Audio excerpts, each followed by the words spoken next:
দেশ বিদেশের না জানা খবর যা চমকে দেবে আপনাকে। এবার বাঘাযতীনের দিকে আরো একবার নজর রাখতে হচ্ছে, কারণ সেখানে গার্ডেন নিচেরিত পুনরাবৃত্তি। হুড়মুড়িয়ে ভেঙে পড়লো আবাসনের একাংশ, আহত হয়েছেন এই ঘটনায় বেশ কয়েকজন। হেলে পড়লো পাশের আবাসনে। দেখাচ্ছি আপনাদেরকে সেই ছবিটা, দেখুন কিভাবে কতটা হেলে রয়েছে আবাসনটি। কথা বলবো, আমাদের প্রতিনিধি আমাদের সঙ্গে রয়েছেন, শর্মিষ্ঠা রয়েছেন আমাদের সঙ্গে। শর্মিষ্ঠার সঙ্গে কথা বলবো আমরা। তবে এই মুহূর্তে যে ছবি আপনাদেরকে দেখাচ্ছি TV9 বাংলা এক্সক্লুসিভলি, গত বছর আপনাদের নিশ্চয়ই মনে আছে মার্চ মাসে গার্ডেন নিচে বহুতল ভেঙে মৃত্যু হয় 10 জনের। ভয়াবহ সেই স্মৃতি উস্কে দিল বাঘাযতীনের ঘটনা। কলকাতায় ভেঙে পড়ল আবাসন, বাঘাযতীনে আবাসনের একাংশ ভেঙে আহত বেশ কয়েকজন। দুটো ছবি একসঙ্গে আপনাদেরকে দেখাচ্ছি। গত বছরে গার্ডেন নিচে ভেঙে পড়ে বাড়ি, এবং তারপর বাঘাযতীনে আজকের ঘটনাটা দেখুন, বাড়ির আবাসনের একাংশ ভেঙে পড়েছে এবং হেলে পড়ে রয়েছে সেই ছবিটা। এই মুহূর্তে আমাদের কাছে একটা ছবি আসছে, সেই হেলে পড়ার ভেঙে পড়ার মুহূর্তের ছবি। যে ছবি আপনাদেরকে দেখাচ্ছি এই মুহূর্তে বাঘাযতীনের ছবি দেখছেন গার্ডেন রিচের ছবি। এবং এই ঘটনা বারবার করে প্রশ্ন উঠছে, গার্ডেন রিচের পর বাঘাযতীন ভেঙে পড়ল আবাসন, সেই মুহূর্তের ছবি। দুর্ঘটনার মুহূর্তে সিসিটিভি ফুটেজ TV9 বাংলায় এক্সক্লুসিভলি দেখাচ্ছি। দেখুন কিভাবে হুড়মুড়িয়ে একটা বাড়ির যে ছবিটা দেখাচ্ছি আপনাদেরকে,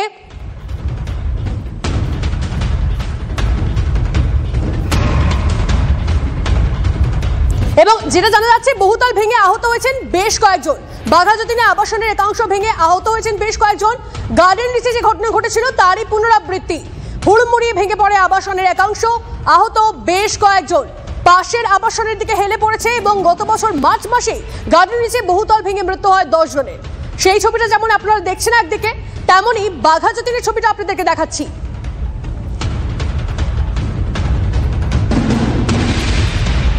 শর্মিষ্ঠা আমাদের প্রতিনিধি আমাদের সঙ্গে রয়েছেন, শর্মিষ্ঠার সঙ্গে কথা বলি সরাসরি। শর্মিষ্ঠা, একদম তুমি গ্রাউন্ড জিরোয় রয়েছো, এবং কিভাবে ওই বাড়িটা আবাসন হেলে রয়েছে সেই ছবিটা তুমি দেখতে পাচ্ছ। কিন্তু এখানে যে প্রশ্ন উঠছে, এই যে কাজ হচ্ছিল হাইড্রোলিক দিয়ে, সেটা কি অনুমতি নিয়ে হচ্ছিল, পারমিশন নিয়ে হচ্ছিল, নাকি হচ্ছিল না? আর কিভাবে তারা সেখানে কাজ করছিলেন?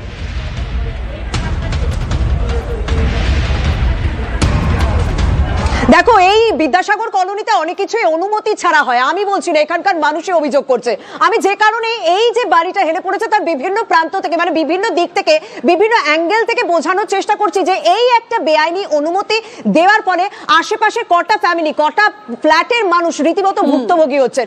এই যে ফ্ল্যাটটা দাঁড়িয়েছে না, এই ফ্ল্যাট থেকে আমি যখন দেখালাম এই বাড়িটা, মানে এই বাড়িটার সঙ্গে এই ফ্ল্যাটের কোনো রকম ডিস্টেন্স মানা হয়নি। আর অনুমতি ছাড়া যে হাইড্রোলিক দিয়ে এই বাড়ির উচ্চতা বাড়ানোর কাজ চলছিল, সেটা তো অন্তত পরিষ্কার, কারণ সেই কাজ বন্ধ করে দেওয়া হয়েছিল। এবং কলকাতা পুর সংস্থার পক্ষ থেকেই সূত্র মারফত সেই খবর পাওয়া যাচ্ছে। আমি বাড়িটার আরেকটা প্রান্তে চলে এসেছি। বলা হচ্ছে এখানকার যারা পুরনো বাসিন্দারা রয়েছে তারা বলছেন যে এখানে জলা জমি ছিল। ছোটবেলা থেকে তারা দেখেছেন যে এটা একটা খাল, এই খালের উপর প্রথমে একতলা বাড়ি ছিল। কিভাবে বাড়ির অনুমতি দেওয়া হলো সেই প্রশ্ন তারাও খুঁজছেন। এবং তারপরে কয়েক বছরের মাথায়, মানে কয়েক মাসের মাথায় সেই একতলা বাড়ি থেকে তা 4 তলায় বাড়ি দাঁড়িয়ে গেল। এবং সেক্ষেত্রে কিন্তু অভিযোগ জানানো হয়েছে। এবং এখানে শুধু এই একটা বাড়ি নয়, এরকম বেশ কিছু বাড়ি হয়েছে, জানিয়ে ইতিমধ্যেই অভিযোগ জানানো হয়েছে। কিন্তু বলা হচ্ছে মিউনিসিপ্যালিটির কাছে জানানো হলে, মিউনিসিপ্যাল কর্পোরেশনের কাছে জানানো হলেও কোনো ব্যবস্থা নেওয়া হয়নি। এই যে পাশের এই যে একতলা বাড়িটা এখনো পর্যন্ত রয়েছে, একতলা বাড়িটা সংলগ্ন এই 4 তলা বাড়ি। তুমি বুঝতে পারছো কি, মানে কি খারাপ সরঞ্জাম দিয়ে, হ্যাঁ বেআইনি ভাবে জলা জায়গার উপর বাড়ি তৈরি হলো, 4 তলা বাড়ি হলো, হাইড্রোলিক দিয়ে বাড়ানো হলো, সেটা তো একটা বিষয় রয়েছে। কিন্তু এত নিম্নমানের সামগ্রী দিয়ে বানানো হয়েছে যে সহজেই হেলে পড়লো। আমি দেখাতে চাইবো, দেখো এই একতলা বাড়িটা যেটা বেশ কয়েক বছর পুরনো, দীর্ঘদিনের পুরনো, সেই বাড়িটা কিন্তু একমাত্র এই ফ্ল্যাটটার ভারটা বহন করে রয়েছে। এই বাড়িটার অংশটা আমি যদি দেখাই, এই বাড়িটার ওই ছাদের কোণাটা যদি একটু ভেঙে যায়, আশেপাশের ফ্ল্যাট, মানে পাশের আরেকটা এই একতলা ফ্ল্যাটের ঠিক ওই প্রান্তে নীল রঙের একটা ফ্ল্যাট রয়েছে। সেই নীল রঙের ফ্ল্যাটটাই কিন্তু গিয়ে বাড়ির এই ফ্ল্যাটের জলের ট্যাঙ্ক যেটা রয়েছে, যেটা স্টুডিও অ্যাপার্টমেন্ট মতো রয়েছে, সেটা গিয়ে রীতিমতো ধাক্কা লাগবে। বুঝতে পারছো? তার মানে গায়ে গায়ে বাড়ি, সেটা কতটা অনুমতি নিয়ে হয়েছে সেটা একটা প্রশ্ন। এবং কতটা নিম্নমানের সামগ্রী, যে আমরা বলি না পুরনো বাড়ি যথেষ্ট শক্তপোক্ত ভাবে তৈরি করা হয়, এটা অন্তত পুরনো বাড়ি, সেটা বোঝা যাচ্ছে যে এখনো পর্যন্ত এই একতলা বাড়িটা এই 4 তলা বাড়ির পুরো হেলে পড়া ভারটাকে বহন করে রেখেছে। কিন্তু সেটা কতক্ষণ? শর্মিষ্ঠা, এখন তো এটাই প্রশ্ন, এই একতলা একটা পুরনো একটা বাড়ি, সেই বাড়ি এই যে 4 তলা একটা আবাসন, তার ভার কতক্ষণ মানে সহ্য করতে পারবে, সেটা তো একটা প্রশ্ন উঠছেই। এবং তুমি আশেপাশে যারা বাসিন্দারা রয়েছে তাদের সঙ্গে কথা বলছিলে, তারা বলছেন এখানে আগে জলা জমি ছিল, সেটা বুঝি এরকম একটা বড় আবাসন উঠে গেল সবার নজর এড়িয়ে কিভাবে?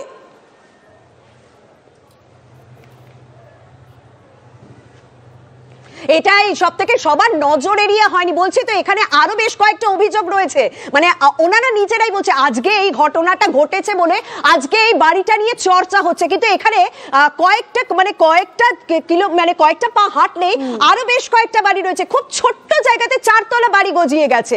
সেই নিয়ে কিন্তু আশেপাশে মানুষ অভিযোগ জানিয়েছিলেন, কিন্তু সেই অভিযোগের কোনো রকম গুরুত্বই দেওয়া হয়নি। তারাই প্রশ্ন তুলছেন যে আজকে এই বাড়িটা ভেঙে পড়েছে, তারপর চর্চা হচ্ছে, কলকাতা পুর সংস্থার পক্ষ থেকে লোক আসছে, বাড়ি ভাঙার কাজ চলছে, উদ্ধার কাজ চলছে, সবকিছু চলছে, কিন্তু এতদিন আগে কেন নজরদারি হয়নি? নজরদারির অভাব আগে কেন ছিল? সেই সমস্তটা নিয়ে বারবার করে প্রশ্ন উঠছে। অনেক ধন্যবাদ তোমাকে শর্মিষ্ঠা। আর এই নিয়ে স্থানীয় বিধায়ক তিনি কি বলছেন শোনাই আপনাদের। দেখো, আমাদের দেখে যেটা মনে হচ্ছে, আমি যা খবর পেলাম 12 বছর আগে 12-13 বছর আগে বাড়িটা তৈরি হয়েছে, তো তারপরে এই বাড়িটা মেজর রিপেয়ারিং হচ্ছে। এবার রিপেয়ারিংয়ের জন্য যে রিকুইজিট পারমিশন সেটা নেয়নি, যারা করছে তাদের সেই টেকনিক্যাল নোহাউ আছে কিনা একটা হরিয়ানা কোম্পানি নাকি এটাকে লিফট করার চেষ্টা করছে রিপেয়ারিং করার জন্য। যারা করাচ্ছে তাদেরকে 100% তাদের দায়িত্ব এটা, যে এইভাবে কেন সে রিপেয়ারিং উইদাউট কর্পোরেশনকে জানিয়ে করলো, উইদাউট টেকনিক্যাল নলেজ যে কোম্পানির নেই। আমরা কাগজপত্র আমি আনতে সবাইকে বলেছি, যে কোম্পানির সাথে এগ্রিমেন্ট হচ্ছে সেই কোম্পানিকেও রেসপন্সিবল করতে হবে।